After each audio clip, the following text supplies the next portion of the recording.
Welcome to the Ultimate Guide to Student Mental Health series. My name is Christina Broderick, and I'm the CEO and founder of Ignite EDU, where it's our vision that every student is able to learn, build, and strengthen their mental health foundation along their educational journey. In this series, we're talking about student mental health in differing areas, and today we're focusing on student mental health from the student's perspective.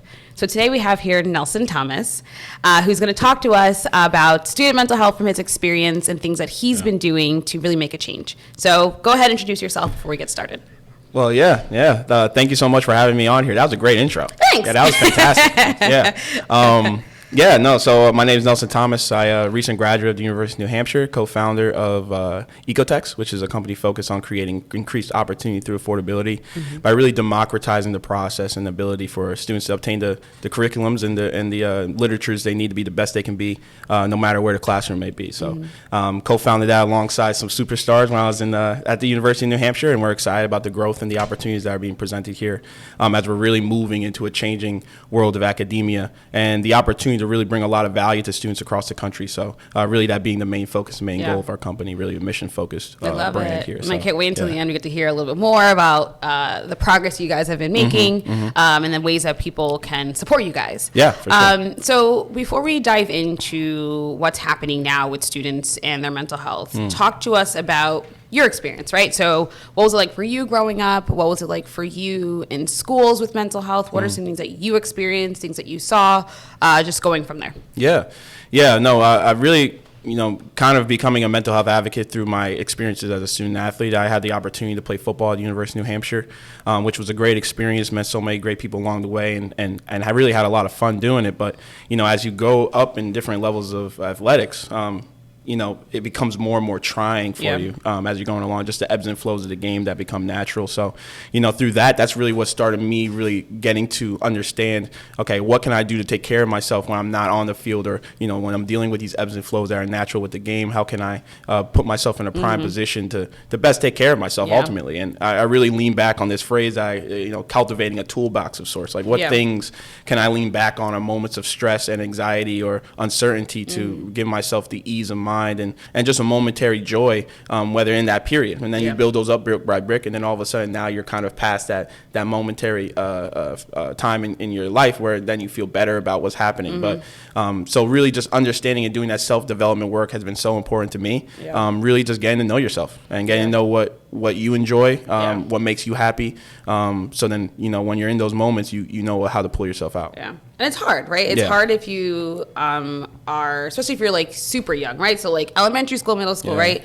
We've been playing sports our whole lives. I don't play as much anymore, but that's a different story. But even when you're younger, right, of trying to figure out what that's like for you, right? And feeling like you have to do that yourself, right? Like you don't have...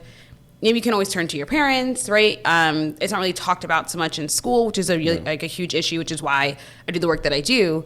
But I remember even me being a student athlete, like when I was younger, and having to face those kinds of like insecurities and like really getting caught in your head in high pressure moments, right? And then if you falter or something happens, like you just get yelled at. Yeah, exactly. Yeah. What's wrong with you, right? And then again, it's left up to you to figure it out. But I want you to go like back, right? So like thinking for you in like elementary school, middle school, what did mental health look like for you in that space, or with like your peers and support and services and stuff like that? Yeah, I remember going back to that realm. I don't know if I really had the label for it at the time, about, okay, this is mental health, this is mental health advocacy, this is me taking care of myself in that capacity. I just remember having an urge, I guess, when in moments of frustration and sadness, to be able to reach out and speak to people, right? And understanding, at the time I didn't have a label, right? So it was like my support system. It was my parents, it was maybe my close friends, some of my friends that I'm still great friends with to this day. Your older cousins. My older cousins, exactly. People who I know I can trust and have my back to be able to speak to about whatever it is. And I know that's, to this day, being now 23 years old, that's always helped me is being able to speak to people, having outlets, support, and trusting within the support system is something that I think is critical, because then you're able to speak to people who have your back, who love you, who you can trust, and you can speak open and honestly about that. So I think even going really far back, that's where it really started for me, is identifying that what kind of things are able to help me out, to help me Yeah. get through situations, and what kind of tactics can I lean on. And one of those things for me is really leaning on the support system and having people that really love and that I could trust to speak openly and honest about maybe what I'm going through. And that's something that's been pretty consistent. And that's I think it's such a key part of student mental health is when you're young is having that and feeling that you really can turn to those people. In this series, we'll talk about student mental health in the home, and we talk about how for parents, right, how can they become that person for their child? Yeah. But it's not always easy, right? Like my mom, I knew I probably could, but I never did. Yeah. Right? Yeah. Like, she was busy working, single mother, like, on and out. I got other things to worry about. Like, and no fault to her, because it was true, right? Like, she was busy trying to feed 3 mouths. Yeah, exactly.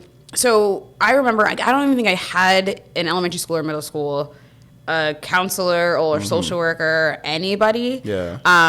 And I remember having moments where I wanted someone to turn to. You don't know something. You're kind of feeling like, oh, I feel like I've just been so down. I feel like I'm in this funk. What is this?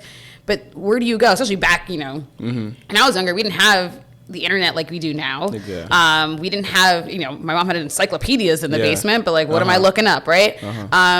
Did you have that with like any of your peers, or did you notice any of your peers either in like high school like struggling, or did you witness that in terms of your educational experience? No, I mean, in terms of people struggling and stuff, I've had friends of mine who passed from suicide, unfortunately, and that was really came out of the blue and was very abrupt the way it kind of happened. And it just goes back to speak to the resources that are needed at such a young age, and the resources that should be placed in terms of establishing a system in these, especially these early developmental years, about what toolboxes, what skill sets can we apply to these students as they're becoming next generational leaders. And I think maybe when me and you were in middle school, it just wasn't as much of a conversation, unfortunately, right? It was kind of like a thing that it wasn't really spoken about as openly, mental health, and having these labels for it and having these understandings so we can, have names to attribute to these things so we can actually do the diligent work to fix them and eradicate them. And I think,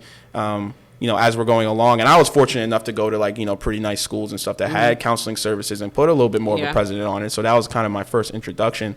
But, in the grand scheme and generally speaking, I think it really goes back to placing resources there that students can really take advantage of, so they can, live up to their full potential and be able to feel open and honest about talking about these things. And if it's not necessarily somebody who's a skilled professional at it, it could be a friend, it could be, somebody who's maybe a mentor, a teacher or something. I think people always need to be made alert of the different signs and signals that might be might be resulting in a kid who's isolating themselves or somebody who's going through something. And the importance of being proactive, because even if sometimes those resources are there, they're reserved for when you already have a problem. Then you can go see somebody, and then that's when you start learning about all this kind of stuff, right? But then it's like, well, why aren't we just doing this more proactively?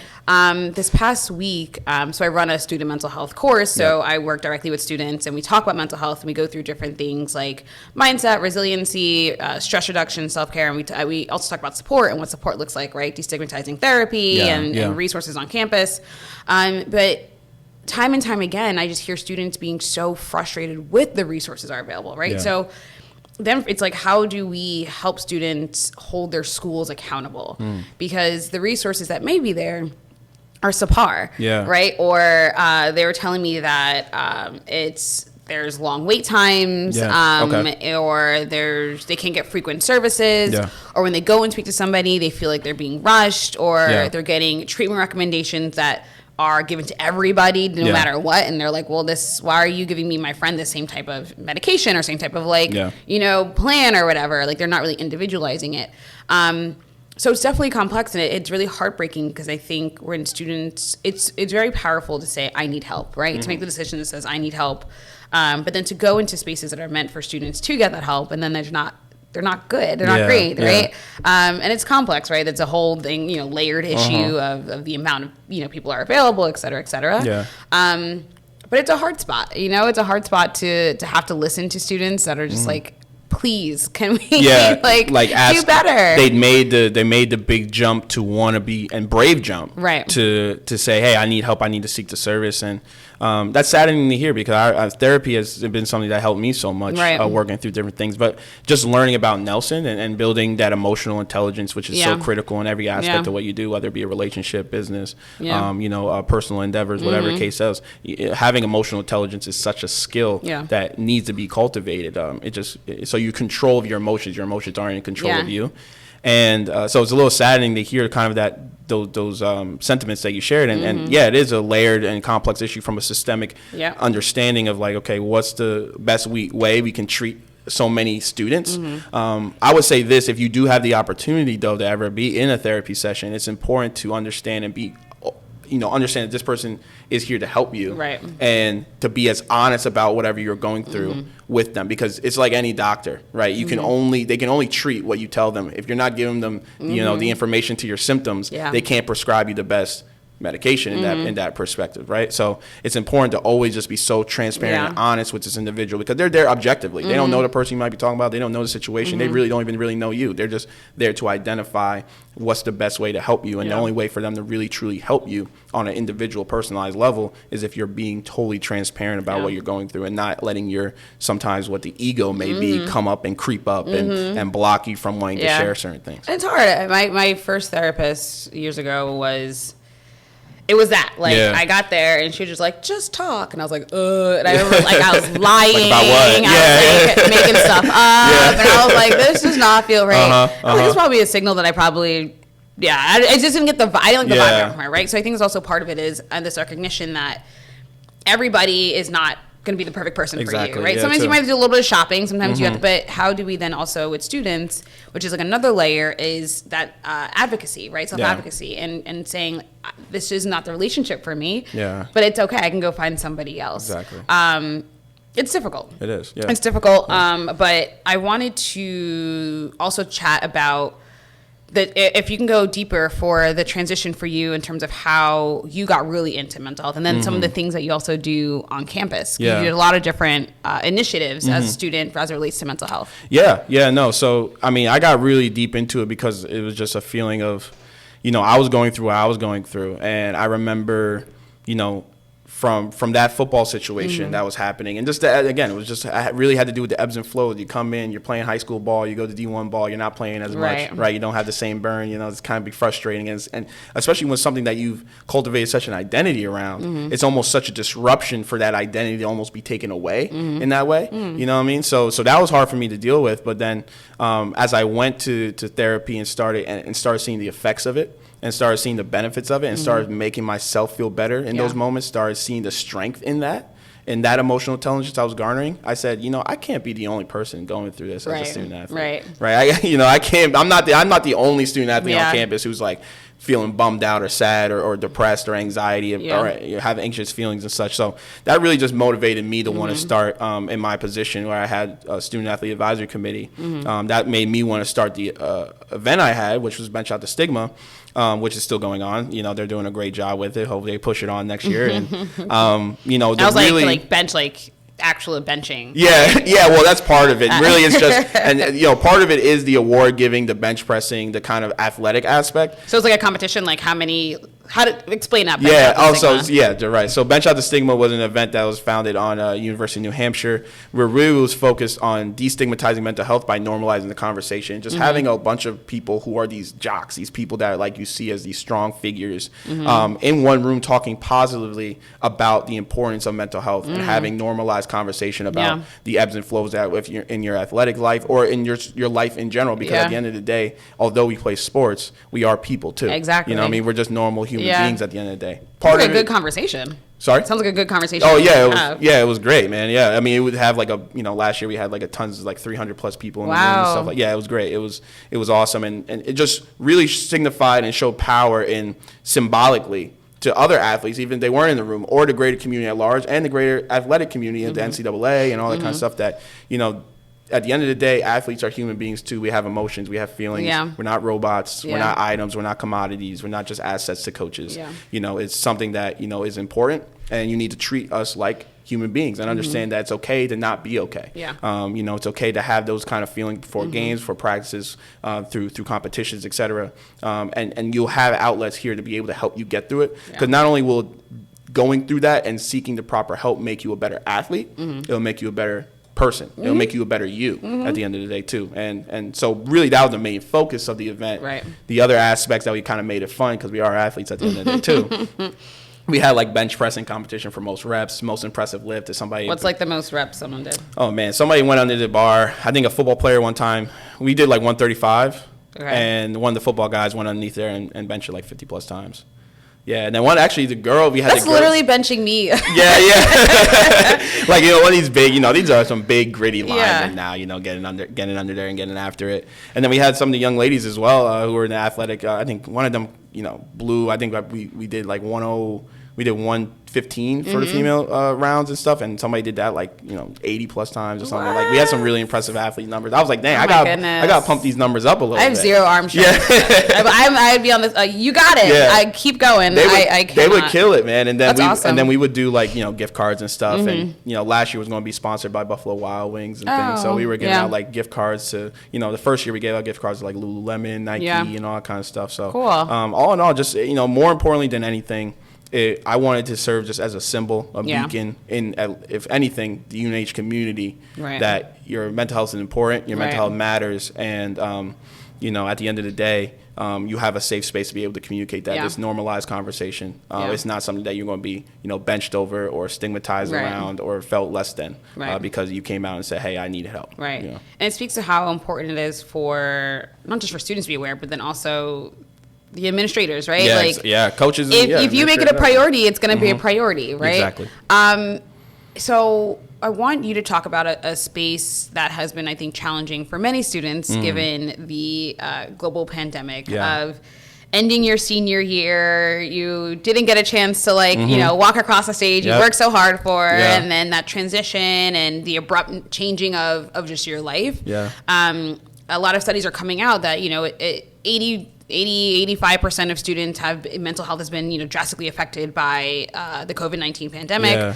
Heightened awareness, heightened stress, heightened anxiety, grief, right? Feeling of loss. So how was that for you and your peers going kind of through this as a student? Graduating Zoom U. That's what everybody, graduating Zoom U. It was wild. It was weird more than anything. And it was like, so anticlimactic. It was so it was difficult to do. I mean, the part of the reason I stayed up in New Hampshire, I had my off-campus apartment. I stayed there all through July.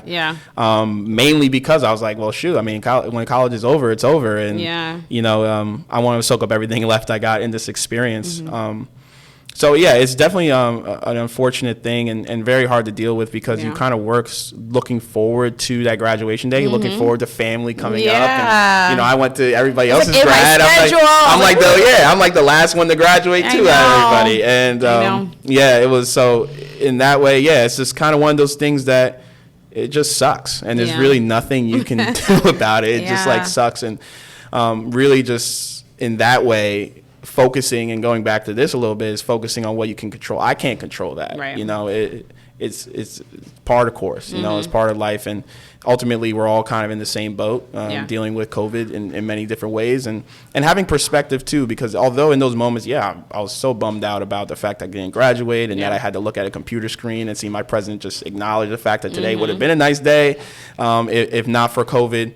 But at the end of the day, too, there's people who have lost very close loved ones, people who lost mothers, daughters, aunts, brothers, et cetera. And, I'm fortunate enough to say I graduated from college. I'm fortunate enough to say I'm doing something in ecoText and building up a company. And I'm fortunate enough to say I have a home to go back to. Then nobody in my house is sick or anything like that. So also, although in the moment, it can be like, dang, this is terrible. But trying to hold on to the level of perspective, too, as well about how bad your situation is and that it could always be worse. That's while we recognize that it's hard to do, right? We also can recognize that there are alternatives, right, to kind of help pull us out of that space. So one thing we also talk about in this series is the difference with mental health and boys/men.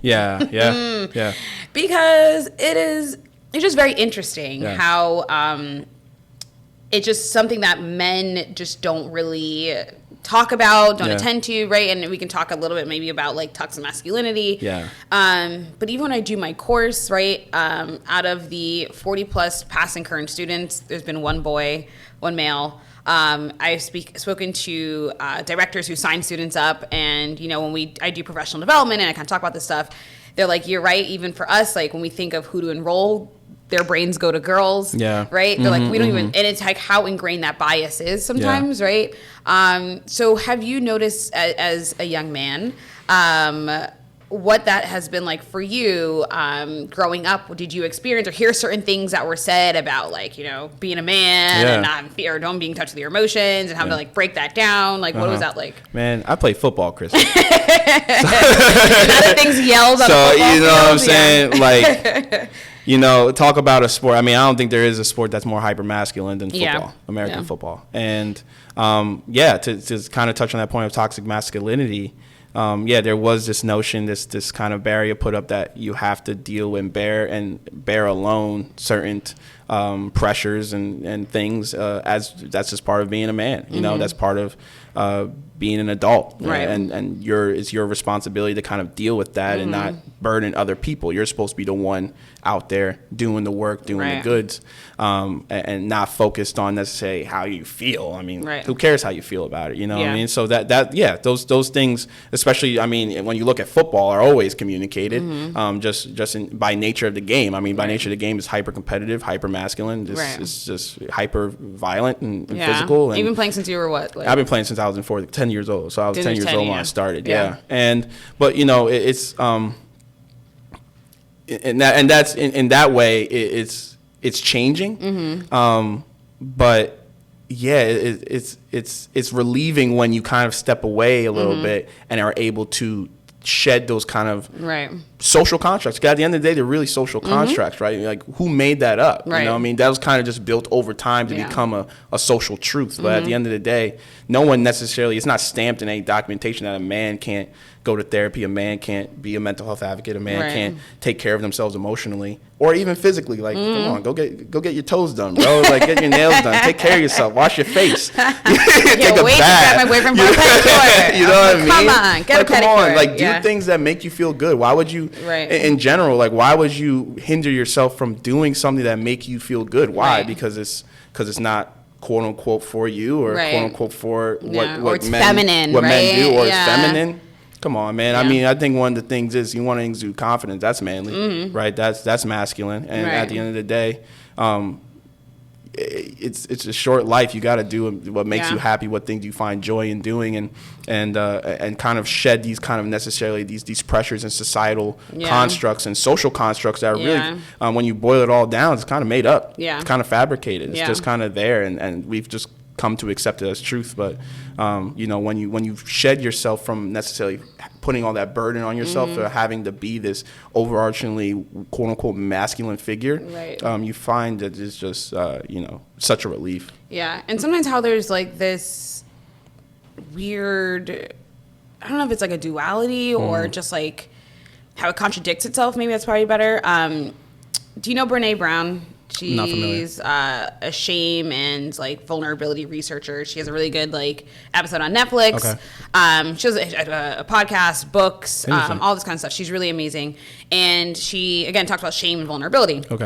And she just kind of talks about how with men, we want them to be courageous and strong and brave. But is that not what being vulnerable is? Right? Exactly. It's scary. Right? It takes a level of being brave to be vulnerable. Right? So how are we not then also encouraging men to be vulnerable if we're going to tell them that they should be brave and strong? Right? Are those things are not synonymous? So I do think it's an interesting perspective, as you're kind of mentioning too, that it's this social contract, and I think people just kind of moved it into the space that makes it seem acceptable for them and what they feel comfortable in, and then continue to pass that along into some stuff. But you did hint on that things are changing, right? Especially when it comes to like sports. So what are you noticing that's changing? No, I think you hit on a really good point there about just the way you look at it too. Because when that is vulnerable. Being vulnerable is being brave because you're making an opportunity for somebody to hurt you. So you have to be brave to kind of let your guard down that way. So again, it's kind of changing the way we speak about it and the way we look at what is bravery, what is being a quote unquote man, what is being and whatever these kind of stereotypes or constructs may be. It's kind of like, let's change the conversation around those and really look at them from a different lens. But regarding to what I'm seeing changing in mental health is just you're starting to see so many popular figures, so many powerful figures embody it, and that's so important. When you're looking at somebody, consubstantiality, when somebody's able to look at somebody else and see themselves in that person, they also believe that they can do it as well. So when you have an athlete like Kevin Love, when you have an athlete like even LeBron James of the world and others, and I think what's the woman who was on USA Soccer as well? I can't remember her name. Dang. We'll have to get that. We'll have to get her name somewhere somehow.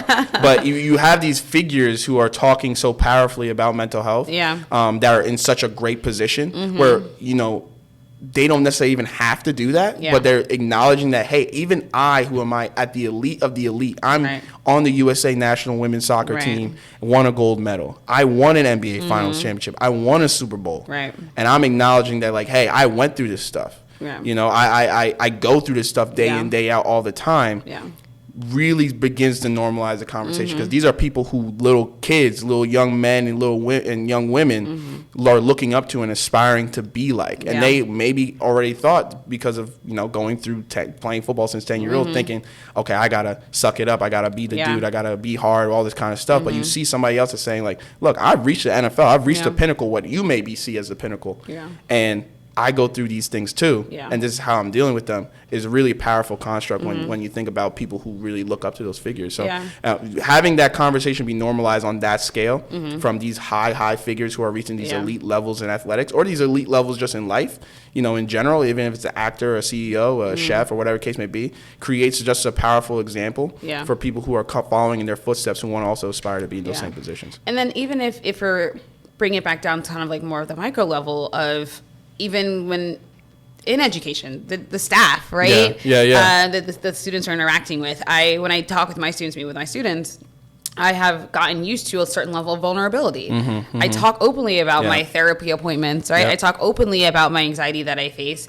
A lot of it resonates with students when I'm like, my perfectionism and you see the highlight reel, you see all like, oh my God, Christina's doing all this stuff. She's so inspiring. She's so great.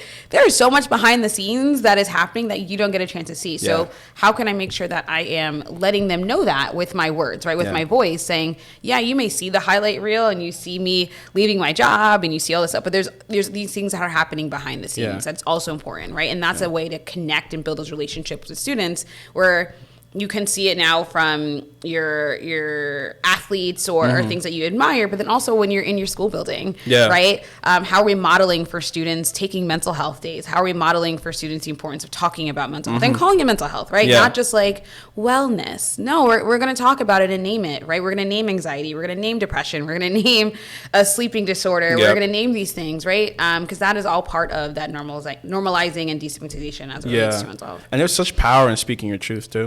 There's such power in like just speaking openly and candidly about what you're going through, how you're doing it, and what you've been dealing with, because that no one can really take that away from you. Now it's there. No one can use that against you. And maybe that's the fear that lies out there. But when you're speaking your truth openly, honestly, and embodying that and knowing that you're taking the tangible steps to fix it, there's a lot of power and control now you have over that personal narrative to be able to move forward in a constructive way about, and not have that same type of aloof feeling or that type of uncertainty around making that known to the public. You know?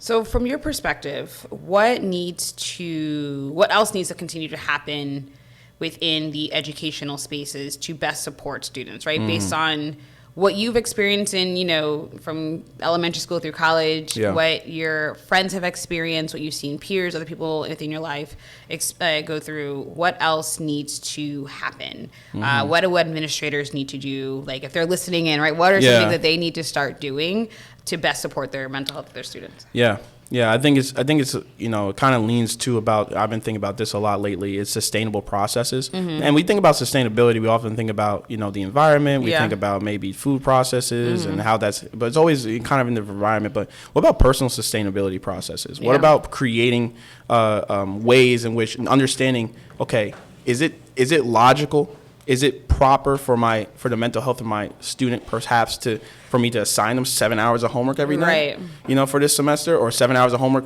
over the course of the year? Is that something that's feasible? Or am I able to make this more efficient, break it down to a way in which maybe instead of 7 hours of homework, it's 3.5 hours? They're still going to have to work hard. That's not saying you don't work hard. But what is a sustainable way for us to be able to maintain? Because at the end of the day, it's all a marathon too, and we're going to have to be able to maintain the same standard, the same pace for months on months on months, especially when you're building something. It's going to take months, years, 10 years plus, whatever the case is, and you got to find sustainable means in your life and, for you to be able to operate in a way in which these processes can be of longevity. So for an administrator standpoint, it's about, okay, am I designing my curriculums? Am I designing my classroom structures and my teachings to my students in a way in which is sustainable to them, in a way in which they can be optimally engaged in the literatures, in the curriculums, in what I'm trying to teach them for that moment, and then give them the ability to rest, recover, just like any other athlete kind of thinking about as an athlete, give them the time for their brain to rest, recover, and be prepared for the next push of 3, whatever the case may be for that, and creating sustainable ways for them to learn and be educated in the classroom, both when they're inside or wherever the classroom may be. So I think really educators thinking about their curriculums and how is this a sustainable process from a mental health standpoint, or am I overburdening my students so much that they're just going to be burnt out by week 3 of the semester? Meanwhile, we got 3 months left in the semester. They're going to be checked out. They're not really getting anything out of this. At that point, they're just trying to survive. Their brain has entered total survival mode versus curiosity and versus optimal learning phases that their brain can activate.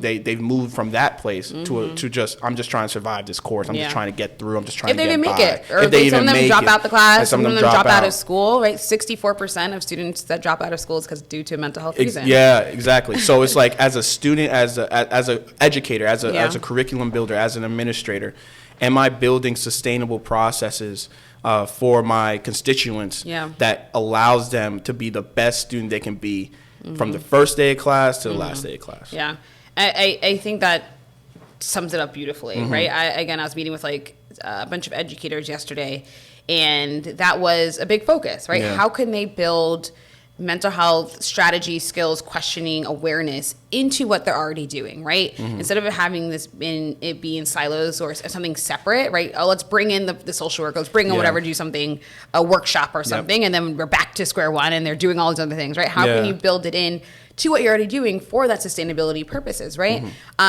And making students aware as to why you're doing those kinds of things so that they can recognize it too. Because it's so heartbreaking, like me seeing 8th graders, 7th graders breaking down because they are just burnt out. And I'm like, you are 13, right? And that's really not fair. And I've seen it up to the college students, right? It's just like, it's not fair. It's not fair. And we don't teach them what to do. We just say, figure it out. Oh, you have a lot of homework? Let's figure it out. And they're figuring it out in my office in tears. Exactly. Exactly. So it's how are we really taking the time to be intentional of, as you're saying, building it into the curriculums, because we have to teach them these things. That's why it's like we're teaching them everything else. Why are we not teaching all students this kind of stuff, right? How are we not teaching them balance? How are we not teaching them self-care practices? How are we not teaching them the importance of checking in with themselves, right? And how to check in with others. It all has to be taught. We don't we're not born with it, right? It has to be taught. And I think the way our society is set up doesn't make it so easy, but we can start making those shifts and start making those changes. No, you're 100% right. And sometimes too, it's about like understanding, like, this might be a push period. So, there might be a moment where it's sustainable. And then there might be a period where, okay, we got to get after for, 7 hours, whatever the case may be, plus a night with homework. Let's put that in there. Let's have it labeled out and say big push period right here. So your students even have the time to prepare mental preparation to say, okay, I'm going to go through a big period right now. I remember that's what they used to do for some of the labeling in the football, right? And for training camp, whatever, we would have practice, but you would know like 3 days before, okay, I have a 2-a-day coming up. You know what I mean? Or I got a big day coming up in terms of field work. I got to get done. So I'm preparing for that physical a physical day that I'm going to have that's going to be exhausting. But then also maybe if you have that push period labeled in your curriculum, then prior to, you reduce it down. You take maybe it's 3.5 hours. You reduce your students down for that week to an hour, 2 hours worth of work, because in the next couple of weeks they're going to be doing 7 push period hours of work and stuff like that. And that's applicable to sports. That's applicable to the classroom. That's applicable to companies. Not burning out your workers, not burning out your staff, not burning out your constituents. Any type of organizational structure. How are we building sustainable processes that give your constituents the opportunity to be the best they can be from the first day to the last day? Yeah. What advice do you have for students?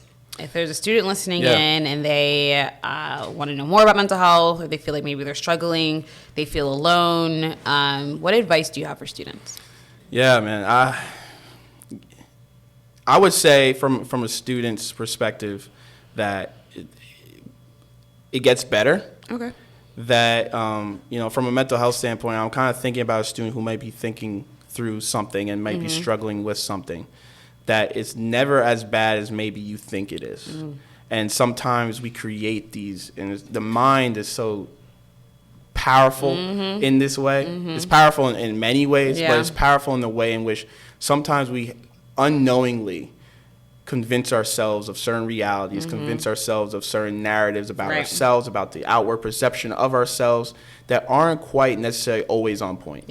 And that's why I think it's so important to speak it. Speak it out. Speak it to others. Speak it to people who love you. Speak it objectively to somebody who knows nothing about you or the situation and give you concrete understanding about where you are and how on meter or off meter you are in terms of what you're thinking.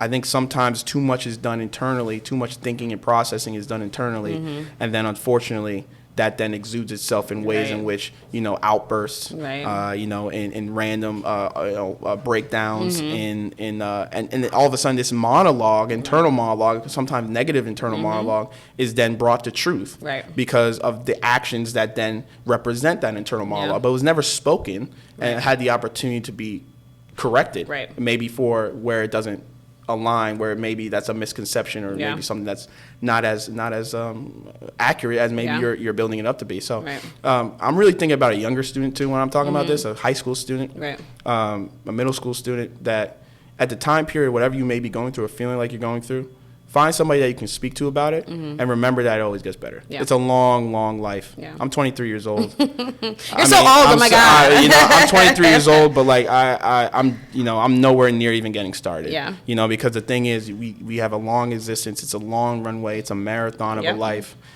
You have ample time for whatever you're going through right now to recover and fix and build it back.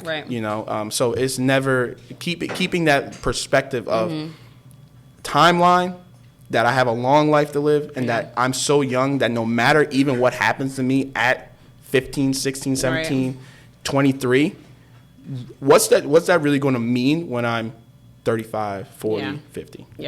The sooner you can get help, the better. Exactly. And you don't have to wait until you're in crisis to get help. You don't have to wait. And it doesn't. And this conversation not is only applicable to somebody who is in crisis or quote unquote crisis. This conversation is applicable to anybody who's a walking, breathing human being. And kind of what you said, being proactive, being proactive. Jesus, being proactive about it. And starting to think about, okay, understand, because it's an inevitable part of our existence that we're going to be going through something eventually, being proactive, by the way, okay, I know at some point I'm going to be faced with some type of anxiety, maybe some type of depression, maybe some type of feelings of loneliness or lack of optimism.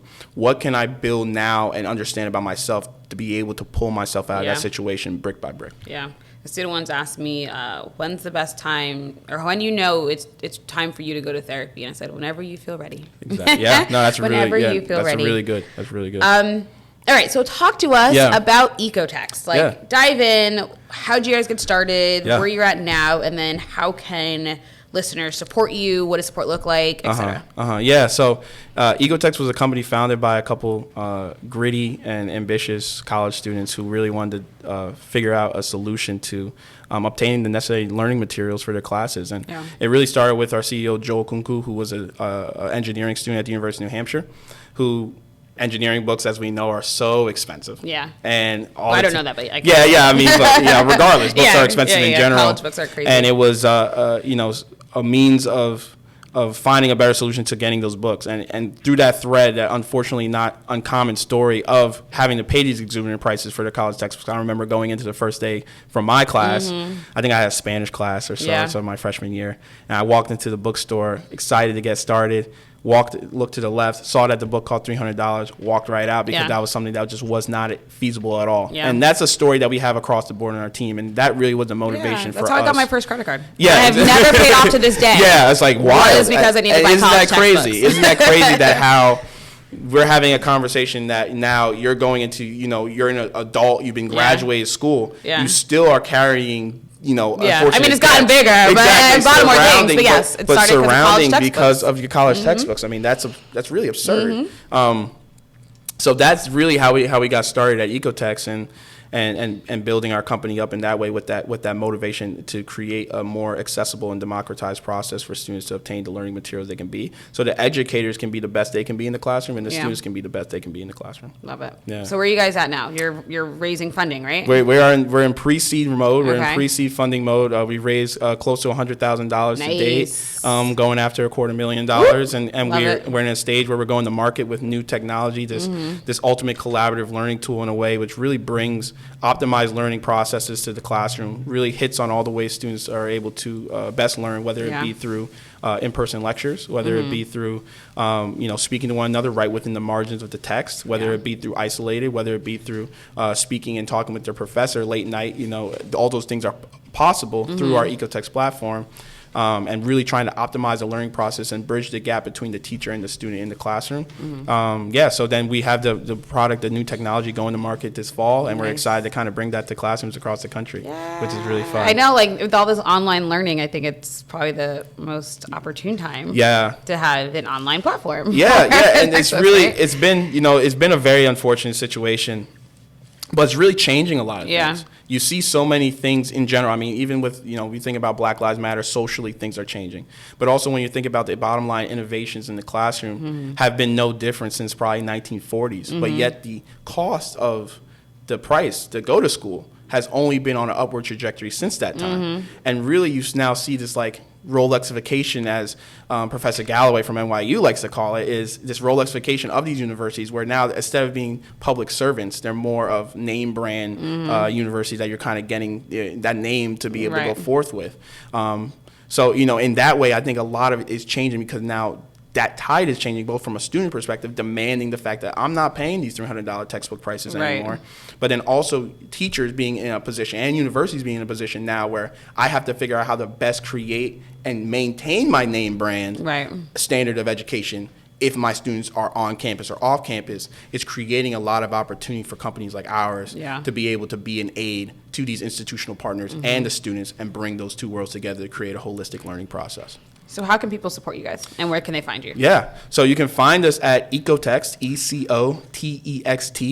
ecotext.co, and just peruse through our website, see what we're all about, see the, kind of all the ins and outs and learn more about the company. We are currently in an equity crowdfunding stage. Equity crowdfunding being that the public has the opportunity to buy into our company at a low minimum, as little as $100. They can buy shares in ecoText and help us build our company in a way and really channel, a lot of the funding is going towards optimizing our technology and creating the best platform for the students. You can find that at netcapital.com. That's where our listing is, and I'm sure we'll have some more information there for people to reach that. And again, you can buy into the company for as little as $100 to help support us, and you get shares back in the company. So then now it becomes mutually beneficial. Our growth equals your growth from a monetary standpoint, and then also from just a good deed standpoint, creating a more holistic learning process and really a mission focused company and brand that we are at ecoText, to really optimize the learning process for students across the country. So we're really excited about that. And if there's any professors out there who want to know more about ecoText and know more about what we do, again, you can reach us at www.ecotext.co to learn more, and we'll be right in contact because we look forward to helping you in your classrooms and helping you in your curriculum needs. Yeah. Well, thank you so much for being here. I think this was an amazing conversation. As the crux of the business is about student mental health, and it's all been driven by the feedback that I've gotten from students and my work with students. So I thank you for being here, and I'm excited for what's to come for ecoText. Yeah. And I hope that you guys are able to make it to your $250,000. Yeah. But also wish you the best as you are entering adulthood. Yeah. My cousin. It is. It's a daunting. It's kind of crazy to think that I'm an adult now. I guess people are calling me adult. Even I have like teachers that like, no, call me by my first name. I'm like, that's a little weird. I know. I'm not sure yet. You know what I mean? It's fun though, and it's exciting to be a part of this world of entrepreneurship. Like, I'm sure we all it's in the blood, so to speak, and be able to build something that not only has the ability to help a lot of people, but do right by yourself in the process. Really holding on to this ideology of conscious capitalism, that building innovations and driven focused businesses that provide value to the world. I think there's a lot of power in that, and I look forward to being a main staple in that for a future to come. Same. Yeah. All right, thanks again. Yeah, thank you, man. Appreciate you having me.